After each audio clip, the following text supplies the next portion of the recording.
En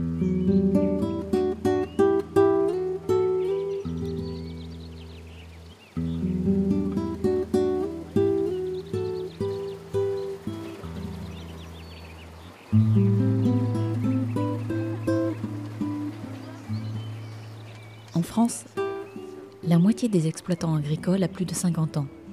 À leur retraite, rares sont les exploitations reprises par des jeunes. Elles vont le plus souvent agrandir des fermes existantes qui deviennent ainsi toujours plus grandes. Dans ce film, nous avons été à la rencontre de jeunes agriculteurs qui ont réussi à s'établir. Tous ont fait le choix d'une production locale et bio. La ferme collective du Ticot en Isère. Guillaume, paysan boulanger sur les monts du Lyonnais. Et Aude-Marie, maraîchère dans la Loire.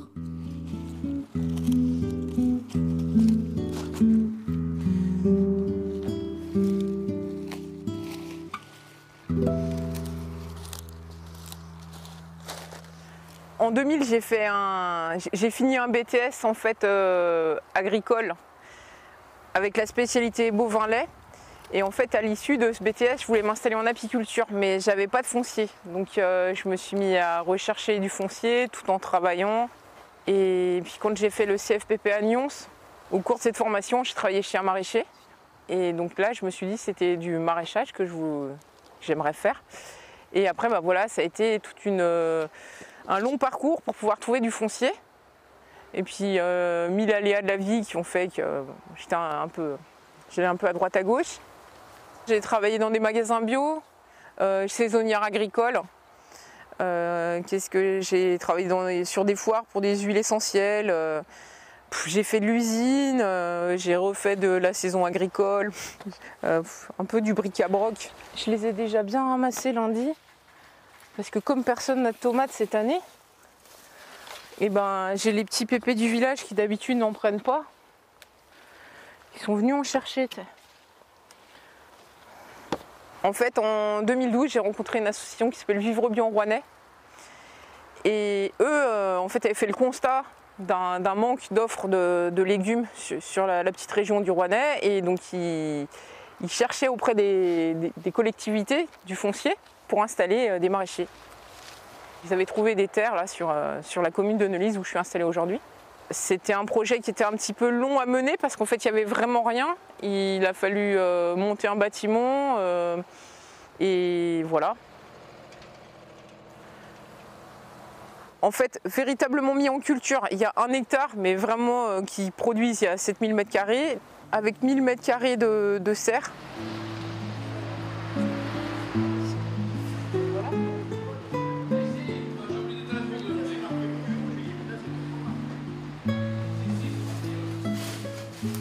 Nous, on est vraiment à une époque où on est vraiment reconnu, on est remercié, les gens recherchent du produit local. Tu sais, les retours des clients aussi, qu'on me dise merci de ce que je fais. Et moi, il y a des trucs avant, j'étais femme de ménage, jamais on m'a dit merci d'avoir si bien passé le balai, quoi. Alors qu'il y a des moments où j'étais très fière de moi. Celles-ci, c'est les miennes. En ville, le magasin de producteurs que je sers, c'est une petite structure. Là, ce qui est bien, c'est qu'en fait, on est un collectif de producteurs.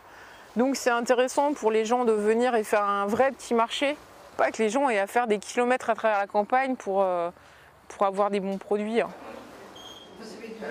Il va y avoir la loi Ergalim qui impose 50% de produits locaux dans les cantines, dont 20% de produits bio. Donc pareil, on est démarché par des chefs de cuisine. Je suis obligée de dire bah non, en fait j'ai pas suffisamment de production. Et donc notre problématique, c'est si on s'engage sur des marchés, il faut qu'on soit régulier. C'est une super surprise, les fruits blancs. Fruits blancs et fruits verts aussi, c'est vraiment hyper sucré. Surprise de la nature. Ouais, pas d'acidité. Je suis installée depuis le 1er janvier 2017, on n'a pas eu une année normale. Tous les étés 2017, 2018, 2019 et 2020, c'était vraiment très très sec. Et je veux dire, j'aurais pas eu d'eau, et ben j'aurais pas fait grand chose, quoi. Si j'ai pas l'eau de la Loire qui vient m'alimenter, je fais pas tourner ma ferme, quoi.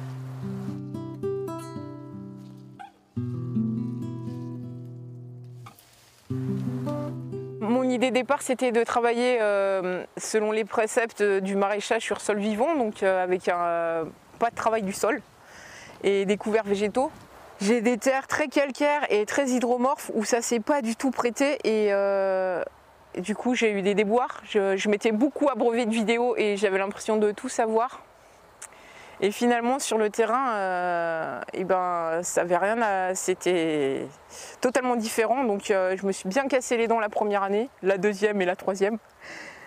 Et puis je continue de faire des bêtises, les années se suivent et se ressemblent pas. Et puis voilà, j'ai pas cette expérience que des personnes issues du monde paysan ils peuvent avoir.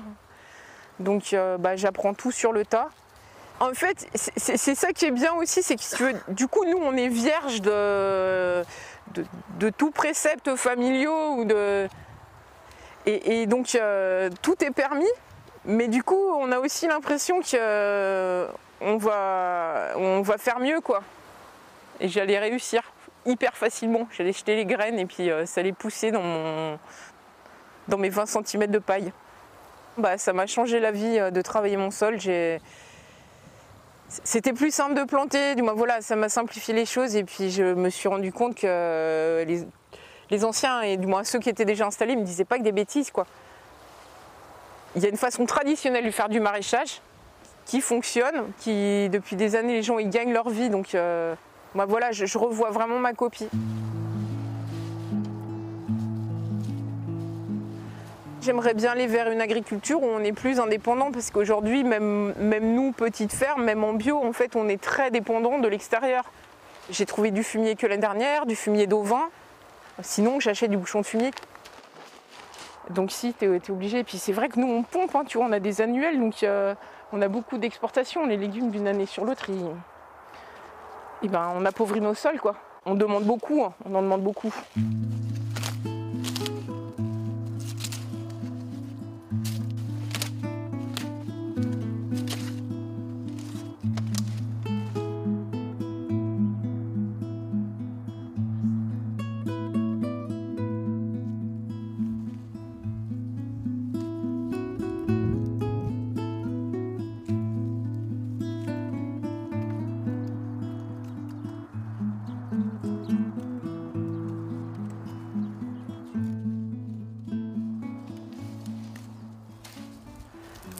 C'est de la manutention en permanence, ouais.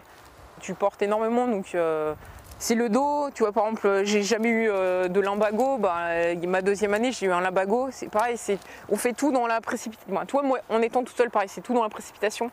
Donc les gestes ergonomiques, ouais, il va falloir travailler mieux si je veux pouvoir faire ma carrière en maraîchage, quoi. Si moi je veux pouvoir durer, il faut que je m'économise. Le maraîche, c'est quand même assez ingrat parce que c'est physiquement très sollicitant et je pense pas très rémunérateur. Je me tire pas de revenus. Je pense que des collègues qui sont installés à peu près en même temps que moi, eux, ils commencent à se tirer un petit revenu, voire d'autres, ils ont très bien fonctionné. Si j'avais habité sur place, aujourd'hui j'aurais un petit quelque chose. Je pense même pas un SMIC. Hein. J'aurais jamais des 1000 et des 100, mais j'ai un confort de vie quand même assez bien. Mais je me sens pas privée pour le moment. Je me serre quand même un peu la vis. Mais c'est un travail ingrat, ouais. Ah oui. Voilà. Les butternuts, il leur manquait un tout petit peu par rapport au petit marron, donc j'en ai pas trop ramassé. Ah bon, il est pas mûr, Si, lui il est mûr, mais j'en avais pas beaucoup. Et je te prends des œufs. Bah oui. Ça va marche. Qui demain il travaille pas déjà donc. Oh là là, le collègue. Ce que j'avais très mal évalué, c'était. Pourtant, tout le monde en parle, c'était cette somme d'administratif, de papier. Suivre les factures, on est démarché.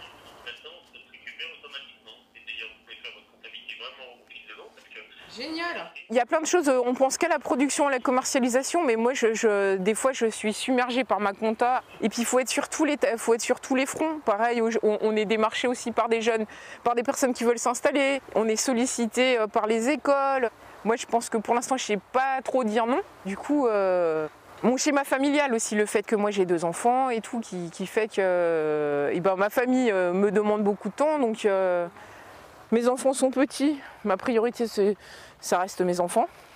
Il y a des choses, c'est pas monnayable et je trouve que ouais, j'ai l'impression d'avoir un planning bien chargé. Ouais. Et de pas justement pouvoir être effectivement débordé sans arrêt, quoi. Débordé, dépassé même, je dirais.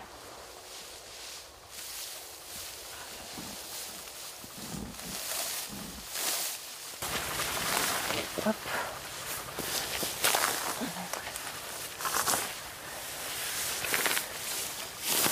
Le problème d'être seul en maraîche, en fait, du coup il suffit que je rate un chantier à un moment, je me fais déborder par l'herbe et après, et ben vaille qui vaille, ça fait... Et là encore, je m'en suis pas trop mal sortie, parce que tu vois là-dessous en fait, il y a quand même des oignons, alors c'est pas du gros calibre, hein. Mais il y en a quand même, donc la nature fait bien les choses, et voilà. Ouais, si tu veux bien faire les choses en maraîchage, il faut que tu sois présent, il faut être là. Et puis il y a des saisons, il ne faut pas les rater, quoi. Et du coup, moi, voilà, j'ai pu avoir raté des printemps ou même après des désherbages de plein été, des choses comme ça. Ouais, si, il y a des moments de découragement. Perdre tu vois, me faire tout enherber sur une culture où je me suis donné du mal, où j'avais déjà désherbé, des choses comme ça. Et tu vois, des moments où t'es fatigué, puis tu te laisses emporter, faire ah là là, et ben, tu rates. Tu peux pas être partout, quoi.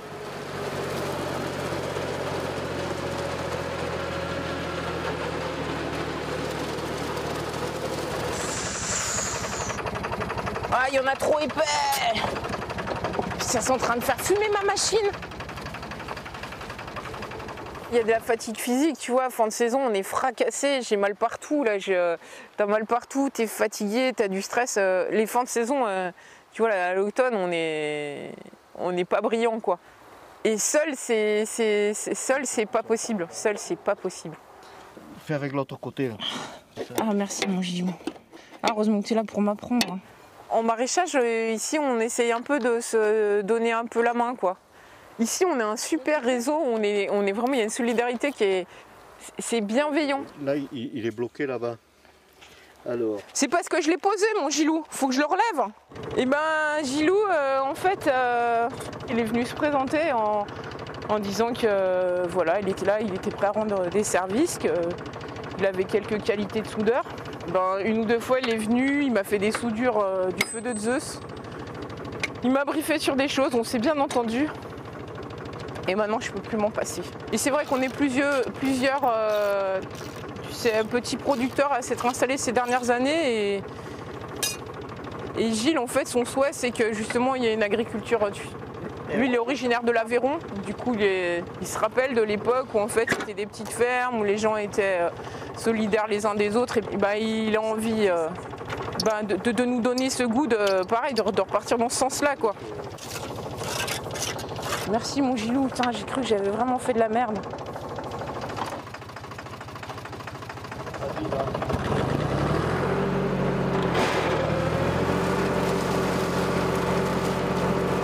Mon Gilou, t'es au top! Tu viens manger avec nous à midi alors, du coup, Gilou? Ouais, ben je vais ramener les œufs.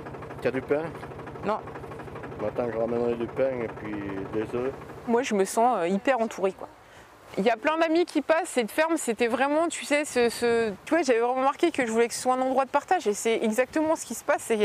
C'est vraiment un endroit où les gens viennent, tu vois, les potes, ils ont bossé à midi, ils viennent manger là. Bah, tu sais, on va se filer la main pour plein de trucs, quoi. Camille, toi, t'es parfaite! Je sais. Ça, c'est pas mal. Mon pauvre Marcus, tu veux pas faire du profit avec nous? On gaspille pas. Non, mais l'ennui, c'est qu'il va pas couvrir grand. Oui, c'est pas commun. Moi, on a la chance ici d'avoir ça, ouais. Et tu vois, on est nombreux. J'ai l'impression que c'est vraiment, tu vois, dans l'air du temps qu'on va vers cet élan-là, qu'on veut refaire du collectif, même si peut-être c'est pas tout simple. Mais je trouve que l'énergie qu'il y a en ce moment autour de nous, elle est bien, quoi. Du coup, il y a une effervescence, on a plein d'idées, on a envie de faire des trucs. Même si c'est difficile, je vois qu'on va vers quelque chose de bien, tu sais. J'adore, c'est super bien. Moi, je suis pleine d'espoir. Hein. Je sais pas si je fais bien, mais...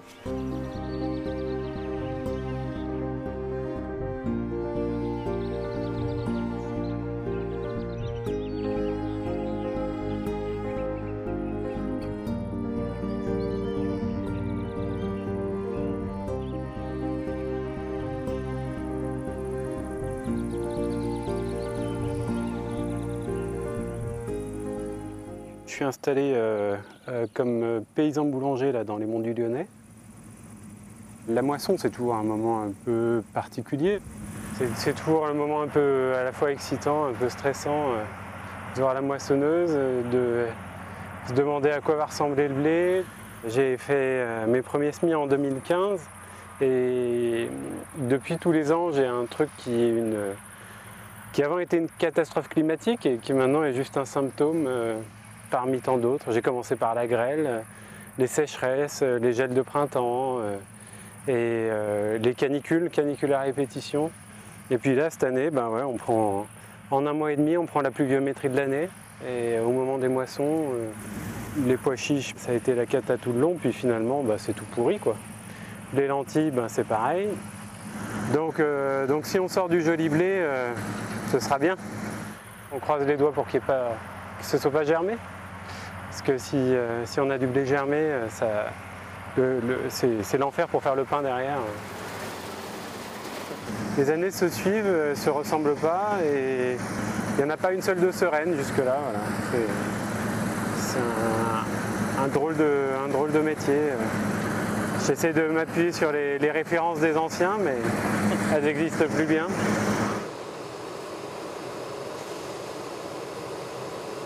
On a eu très peu de créneaux avec 3 jours de sec. Heureusement, on a aussi ces engins qui sont capables d'abattre des chantiers à toute vitesse. Donc on a pu moissonner du blé entre les gouttes. On n'aurait jamais pu le faire en traction animale, de sortir autant de volume. Je pense qu'il y a une centaine d'années, une année comme ça, c'est une année de disette. On n'aurait eu rien à bouffer. Le grain est bien sec.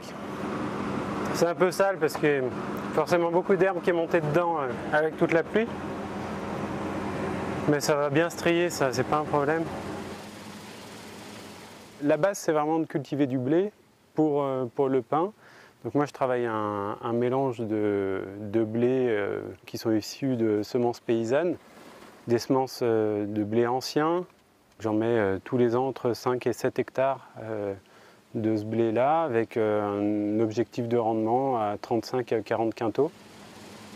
J'ai pas d'intrants industriels, sans parler d'intrants chimiques. Hein. Ce qui arrive comme intrant, c'est du fumier.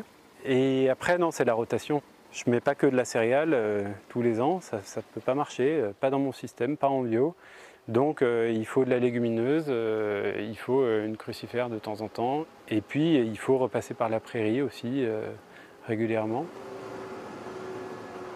Les variétés anciennes, là, c'est assez étonnant, tout ce mélange de variétés qui en fait va faire le même rendement que l'année dernière en pleine canicule.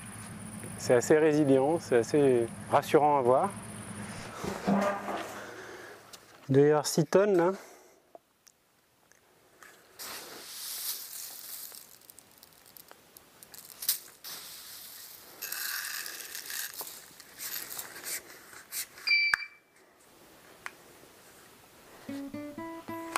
« 14 !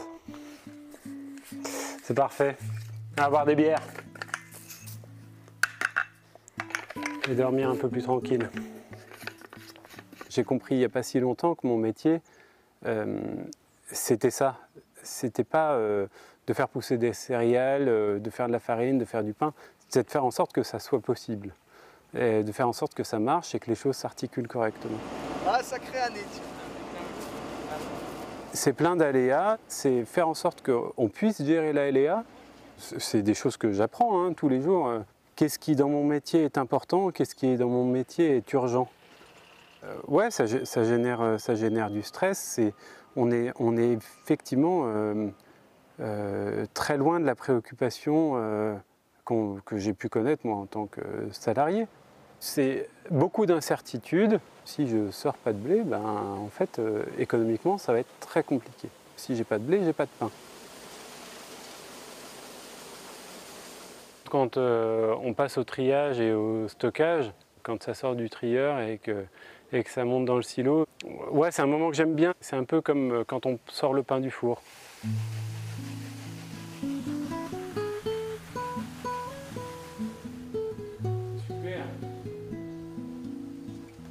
Paul, c'est l'ancien propriétaire de la ferme. Il a toujours le regard où il faut. Paul, c'est la main qui débarque au moment où j'en cherche une, quoi. Donc Paul et Marie-Claude, on s'est rencontrés, je crois, 2 ans et demi avant de signer effectivement la vente de la ferme. C'était une histoire qui n'était pas très bien engagée. J'arrivais avec un projet qui n'était pas un projet d'élevage, qui était en bio. Et moi, j'arrivais avec autant d'appréhension parce que j'arrivais dans une terre d'élevage qui n'était pas en bio. On a eu des discussions qui étaient franches parce que je crois qu'au départ, ni l'un ni l'autre, on y a trop cru. Ben, disons que j'allais bientôt arriver à la retraite et puis on voulait faire reprendre notre exploitation parce que dans le hameau, il y avait 7 fermes et elles avaient toutes disparu, il n'en restait plus qu'une. Alors on voulait faire reprendre l'exploitation. On a 4 enfants, non. Ils n'étaient pas intéressés, les études les ont passionnés, donc ils ont pris d'autres voies. Et on n'a pas du tout voulu les forcer à prendre la ferme parce qu'il ne faut pas que ce soit une contrainte. Il faut que ce soit vraiment, à l'heure actuelle, il faut que ce soit une passion, un vrai choix. Et on voulait absolument transmettre notre ferme. On ne voulait pas qu'elle disparaisse. Et on ne voulait pas qu'elle aille à l'agrandissement parce que c'était une exploitation qui disparaissait. Les candidats n'étaient pas des paysans. Ah non, non, du tout. Non, c'était hors cadre agricole. On en a eu quand même 13, donc. Et puis Guillaume, qui est paysan boulanger. C'est lui qui est venu le premier. C'est lui qui est venu le premier. Qui est revenu à un certain nombre de reprises. Oui. Et ça a beaucoup effrayé Paul quand il nous a dit qu'il voulait faire de la culture biologique. Oui. Et quand on a parlé bio avec Guillaume, ce qui nous a affolé un peu, enfin ce qui a affolé surtout Paul, c'est chardon, rumex et les ronces. Comment il allait pouvoir, sans traitement quoi, bien sûr. Quel rendement il peut sortir? C'est ce qui me faisait un peu peur. Et il est travailleur quoi. Parce oui. C'est ça qu'on a senti aussi, que c'était quelqu'un qui en voulait. Quelqu'un qui était sérieux, consciencieux. Donc ça nous a beaucoup inspiré confiance. Il nous a convaincus qu'il pourrait s'en sortir. Ça ne vient pas tout seul, hein. La terre, il faut gratter, il faut y travailler. Hein. Il ne faut pas se laisser envahir par l'herbe, il ne faut pas se laisser... Quand c'est le moment des moissons, c'est pas le moment de partir en vacances, quoi. Il faut être là. Ça fera 4 ans à la fin de l'année. Ah bah oui, c'est une grande satisfaction. Ah oui, oui. Une grande satisfaction et puis on a de très bonnes relations, donc c'est très important. Ouais. Quoi. On tenait à ce que ça marche, à ce qu'il prospère et puis on voulait que notre ferme soit entretenue. En fait, Paul et Marie-Claude ont réuni les enfants et unanimement ils ont décidé que ça resterait une ferme. C'est toute la famille qui a accepté l'idée que ça soit vendu moins cher pour pouvoir pour rester en agricole. Sans ça, il n'y aurait pas eu d'installation. C'est des justes parmi les justes. J'en reçois beaucoup de leçons.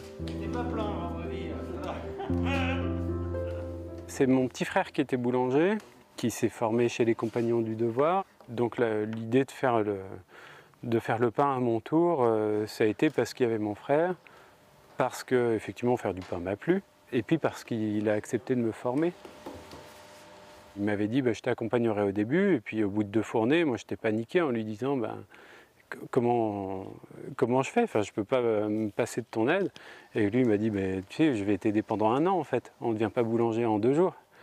Et donc on a fait 1 an de fournée en doublon, donc ma formation elle s'est faite là.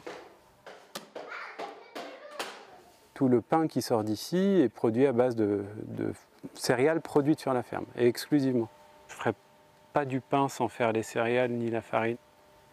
J'aime beaucoup faire ça, mais j'aime beaucoup faire ça comme un aboutissement. J'aime pas la répétition. Là, j'ai la chance d'avoir un métier où ça change beaucoup, tout le temps. J'utilise pas de levure, j'utilise que du levain naturel. Les variétés anciennes avec des teneurs en gluten qui sont très faibles, avec... Du coup, beaucoup d'aléas et qui fait que ça complique encore mon affaire. Mais si c'était pas aussi compliqué, je sais pas si ça me plairait autant.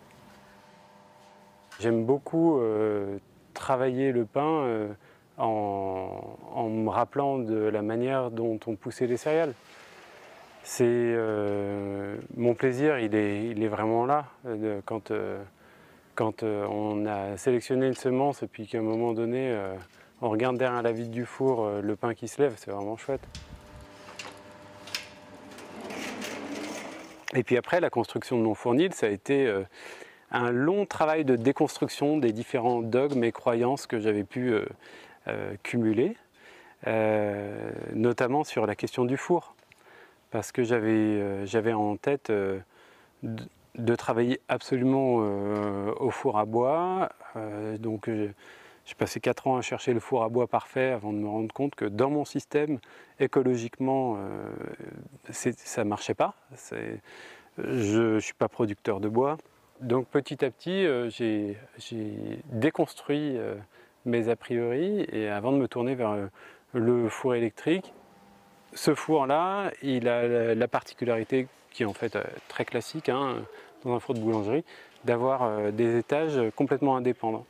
Ce qui veut dire que mon bilan énergétique est directement lié à la quantité de pain produite. J'aurais pas la cuisson exceptionnelle de temps en temps. Par contre, j'aurai une très grande régularité qui permettra d'avoir un pain bien cuit à cœur, qui soit donc plus digeste, etc. Je crois que j'ai du plaisir à faire ça. Disons que les moments où j'ai l'impression de travailler sont rares. Ils arrivent quand la contrainte de temps fait que je ne suis pas disponible pour la famille, je ne suis pas disponible pour les amis. Là, je vois qu'il y a une vraie contrainte. Le reste du temps, j'ai plaisir à avoir le fruit de mon travail, à avoir une valeur ajoutée avec une visibilité directe. Ouais. C'est très gratifiant comme boulot. Il y a évidemment une part de rêve quand on installe un projet, c'est que le premier, c'est que ça puisse marcher, qu'on puisse avoir un truc qui tient la route et en vivre. Si je rentre des sous, suffisamment pour pouvoir entretenir le matériel, manger et payer les factures. Si je rentre des sous, je vais pouvoir faire plein de choses différentes. Je vais pouvoir expérimenter plein de trucs. Si j'ai un système qui est bancal parce que j'ai refusé un investissement ou que je me suis enfermé dans un dogme ou une croyance, il n'y a plus rien qui marche. Donc voilà, on continue par contre à chercher des solutions pour améliorer la pratique.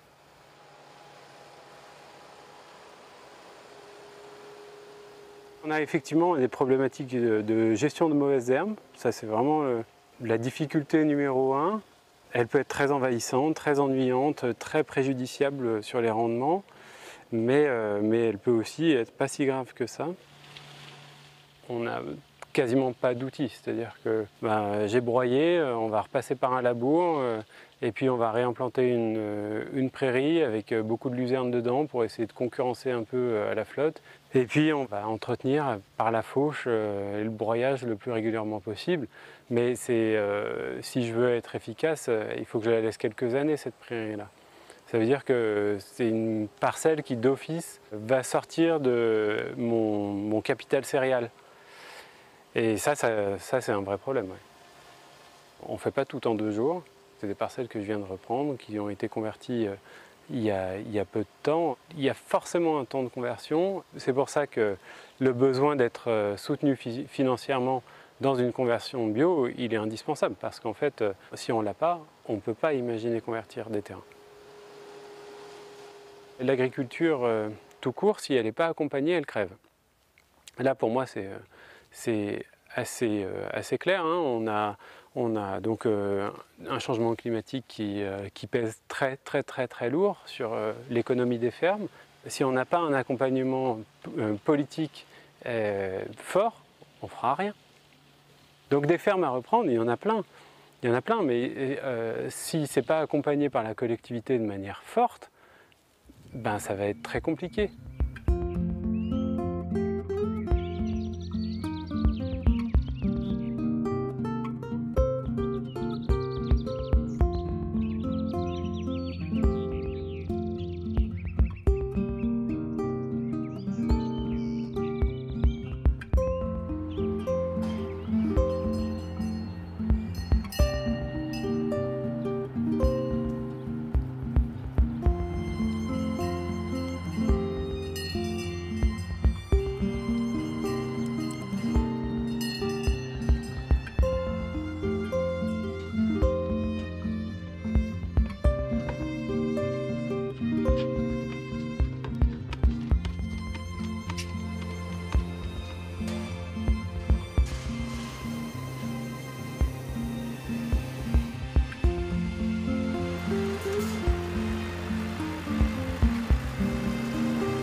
Je regarde la texture, je regarde s'il est bien sec, je sens l'odeur. À l'odeur, on sent vraiment si le foin est réussi ou pas. Et au craquement, au bruit, il y a vraiment plein d'intérêt à faire ça parce qu'on sent beaucoup de choses au toucher, au bruit, à l'odeur. Et là, il est bien réussi. Il y a des tiges un peu plus grosses. Ça, c'est plein de lignine, donc c'est plus difficile à digérer pour la vache. Mais ça, il n'y en a pas trop ici, donc ça va. C'est la période des foins, donc on est en train de faucher pour entrer de l'herbe pour les vaches pour cet hiver. On est une bonne équipe. Tiens, il y a notre collègue qui est là-haut, là, qui avance bien aussi. Ah ouais, c'est un des moments les plus importants de l'année, c'est clair. C'est un des plus intéressants. C'est un peu un des plus stressants aussi, mais pour l'instant tout va bien. Tant qu'il n'y a pas de casse sur le matériel et pas de pluie, on peut avancer à un rythme pas trop stressant, donc c'est plaisant, c'est très plaisant. Alors on est ici à Herbé en Isère, tout près des contreforts de Beldon. Et c'est un GAEC où nous sommes 8 associés et 3 salariés. Et on produit essentiellement du lait de vache et de la viande de porc, tout ça en agriculture biologique. Ce qui est un peu original chez nous, c'est qu'on a donc 11 personnes qui travaillent sur la ferme et on a 120 hectares de surface, on dit de SAU. C'est beaucoup de surface, mais c'est très peu rapporté par personne. En général, on entend souvent des agriculteurs qui ont chacun 200-300 hectares. Et pareil pour le nombre de vaches, vivre à 11 personnes sur 50 vaches, c'est assez rare. Alors c'est des vaches montbéliardes, les marrons et blanches, et on en a entre 40 et 50 qui font du lait tous les jours. Le fait que nous, on puisse être aussi nombreux à travailler sur cette ferme-là et à se tirer un salaire, c'est parce qu'on transforme tout le lait, ça fait environ 600-700 litres par jour de lait, et on affine et on vend directement aux consommateurs sur les marchés ou via un magasin de producteurs à Herbé. On économise les fameuses marges dont on parle souvent entre les éleveurs qui vendent le lait à la coopérative, qui le transforment, qui vendent après à des grands supermarchés, etc. Chacun pour vivre a besoin de prendre sa marge. Nous, on fait des petites quantités mais qu'on valorise sur place et qu'on vend directement aux consommateurs. Du coup, on économise ces marges-là suffisamment pour avoir un salaire acceptable. On est quand même en zone montagne. C'est de la petite agriculture avec de la valeur ajoutée sur le produit.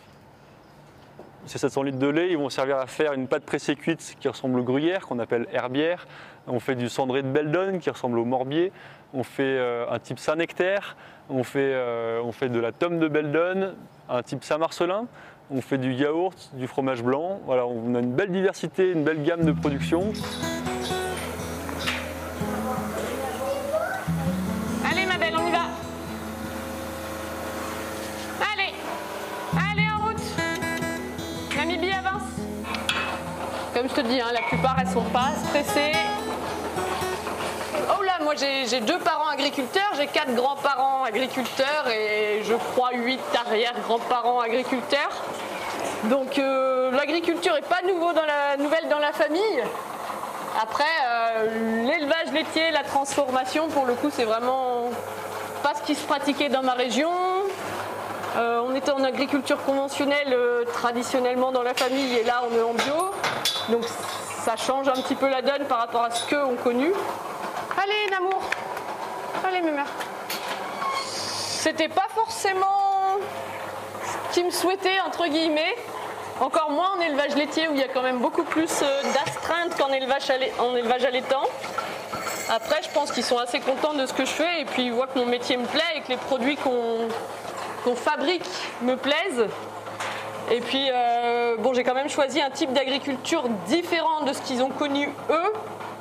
Et on va dire que là, sur une ferme bio, en ce moment, on va dire qu'on est quand même dans une optique, une démarche qui plaît quand même beaucoup plus à la population que l'agriculture conventionnelle. Et mine de rien, l'image qu'on a et qu'on donne, c'est quand même important dans un métier de pouvoir se sentir valorisé par ce qu'on fait. Et non pas dénigrés comme peuvent l'être des agriculteurs conventionnels avec les pesticides et autres. Donc non, on a un vrai avantage à faire notre métier et à être reconnu dans notre métier.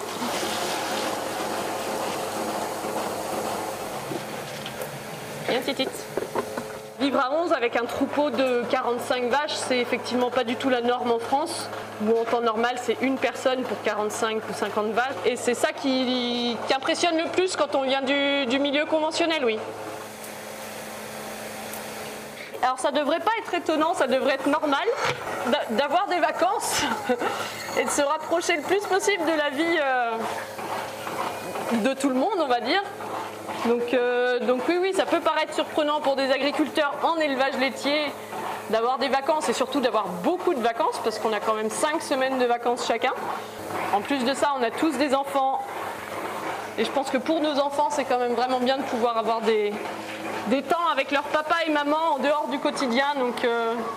Donc non, les vacances, on y tient tous.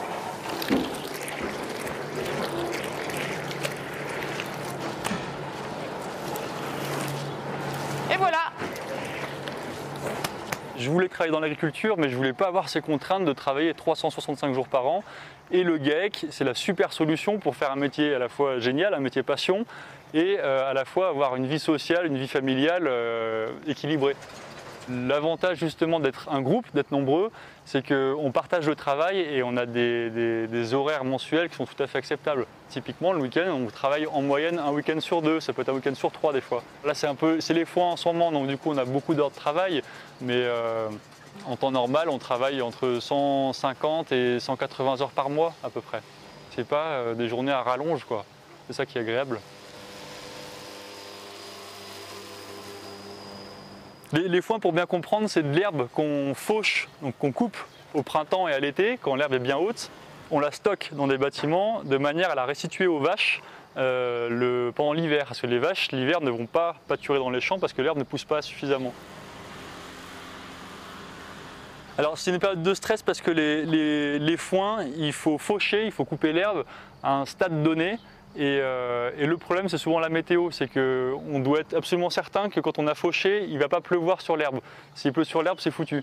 Et on ne peut pas se permettre ça, il faudrait acheter du coup du foin. Et là, on rentre dans des achats qui sont trop importants pour nous. C'est stressant parce qu'il faut gérer le chantier de A à Z, il faut faucher, il faut retourner l'herbe pour bien qu'elle sèche au soleil pendant 1 jour, 2 jours selon le volume d'herbe. Après, il faut endainer, il faut faire des colonnes. Après, il faut venir la ramasser avec encore un autre outil. Et après, il faut la ranger dans les bâtiments. Donc, c'est beaucoup de travail. Il y a beaucoup de risques de panne de tracteurs, d'outils, etc. C'est stressant parce qu'il faut y arriver et il faut y arriver dans un moment donné qui est assez court. C'est vraiment c'est le yo-yo des émotions pour moi, ce métier. En une journée, je peux me dire waouh, c'est trop bien ce que je fais. En plus, j'arrive à me payer, c'est génial.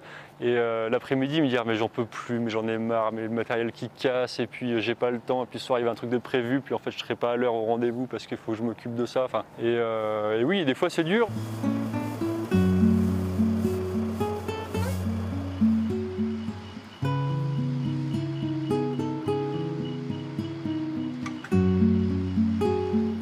Ce qui me fait le plus plaisir dans ce métier, c'est de travailler avec du sens. C'est que tout ce qu'on fait, ça a un sens. Produire de la nourriture, c'est essentiel à la vie. Pour moi, c'est aussi important que l'éducation et la santé. C'est vraiment des choses, on n'a pas le choix, quoi. On est obligé de se nourrir. Moi, mon but, c'est que dans sa globalité, l'agriculture puisse se développer pour que ça puisse nourrir les hommes et qu'on prenne soin de l'environnement.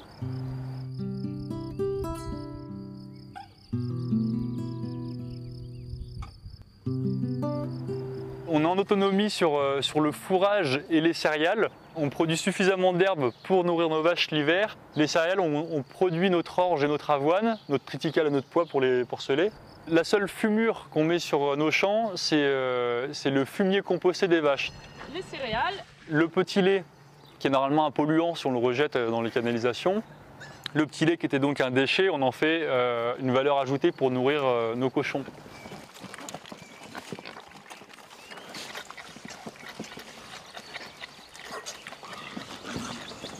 J'ai l'impression que la culture qu'on pratique, à savoir sur des petites parcelles arborées, il y a des insectes qui passent, il y a des oiseaux, il y a des coccinelles, il y a tout ça. On sent que ce qu'on fait, c'est bien. C'est en observant et en écoutant et en réfléchissant qu'on réalise un pacte avec la nature et qui fait que ça marche. Que ce soit pour les cultures ou pour les animaux, de voir comment ça fonctionne, comment on peut prendre soin d'un animal pour qu'il produise bien du lait sans être stressé, que là ça marche. Derrière. Au bout. Au bout.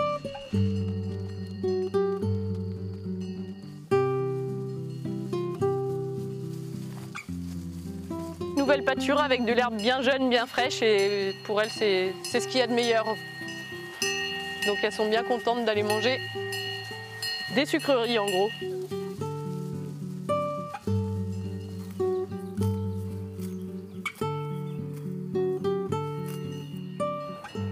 Le changement climatique, moi ce qui m'inquiète c'est clairement le manque d'eau pour ici.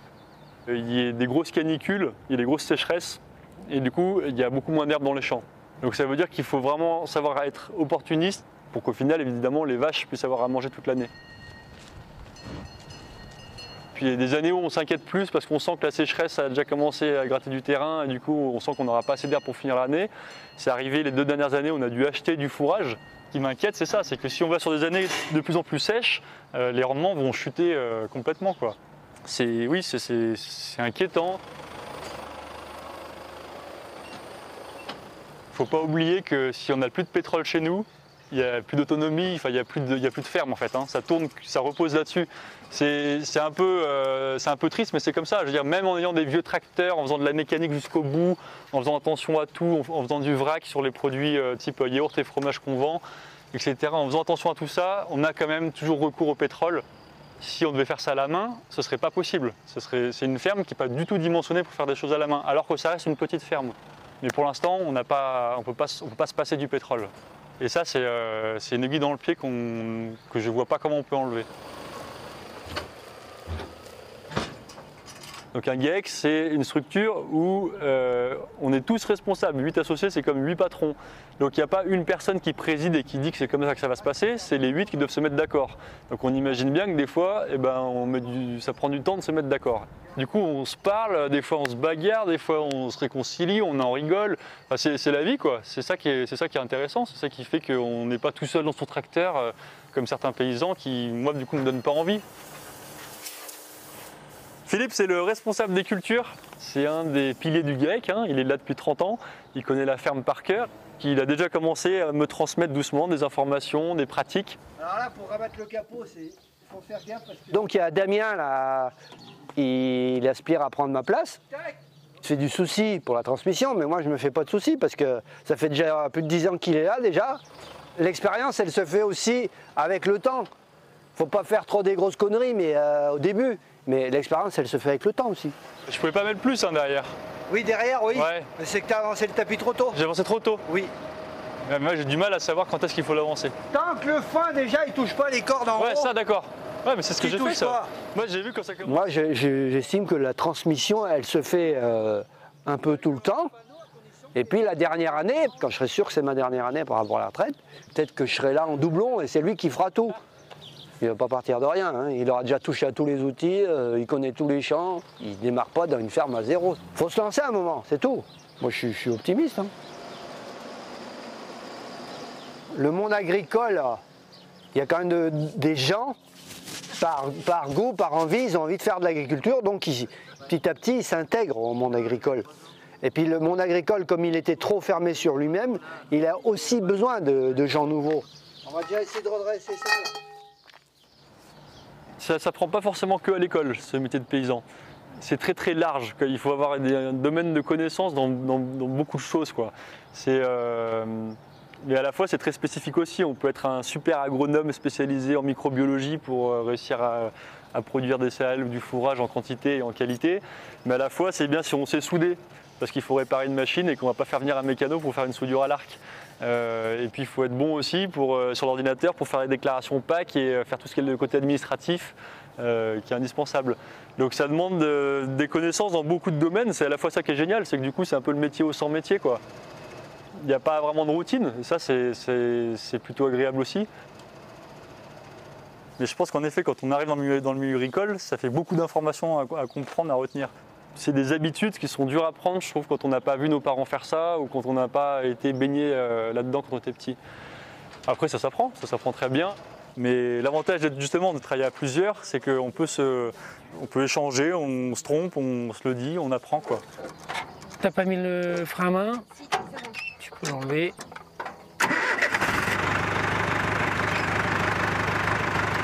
Prépare une vitesse déjà. Monte ton régime,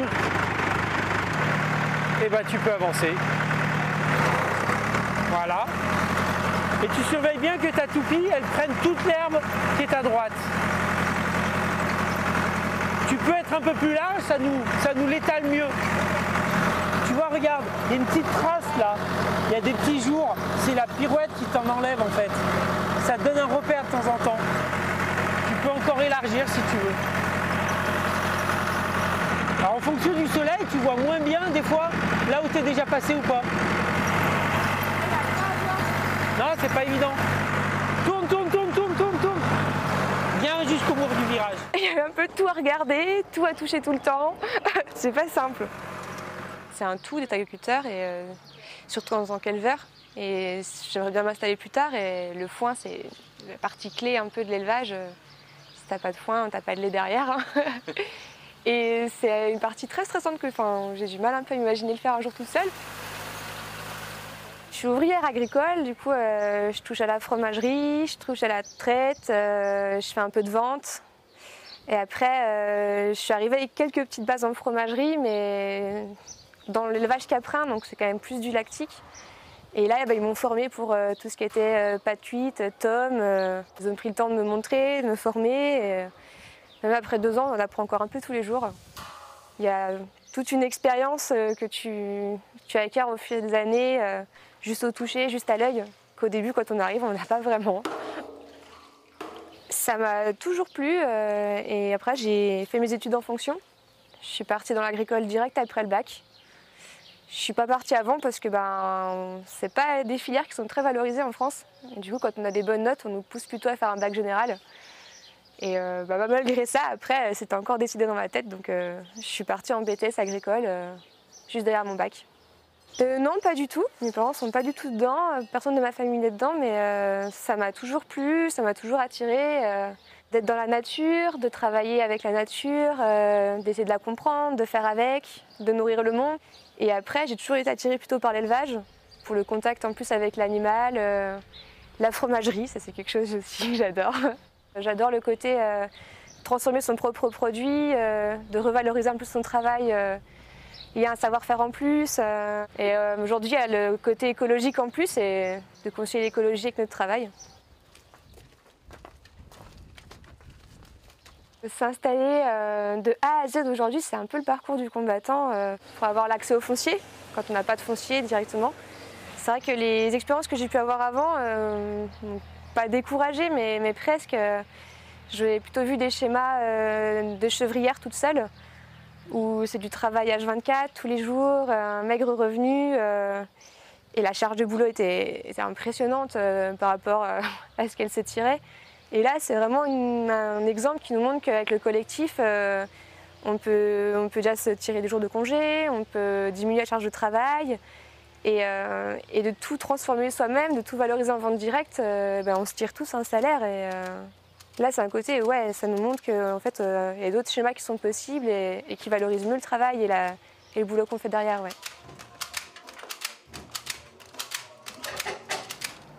Alors moi j'ai voulu m'installer quand j'étais déjà au lycée agricole et en études supérieures agricoles et je me suis rendu compte que d'acheter une ferme ça coûte des centaines de milliers d'euros, c'était inimaginable. C'est en venant du coup dans cette structure où j'ai acheté des parts sociales à un associé qui partait, pour information c'était environ 25 000 euros, ce qui est assez accessible pour quand on veut s'installer dans le milieu agricole.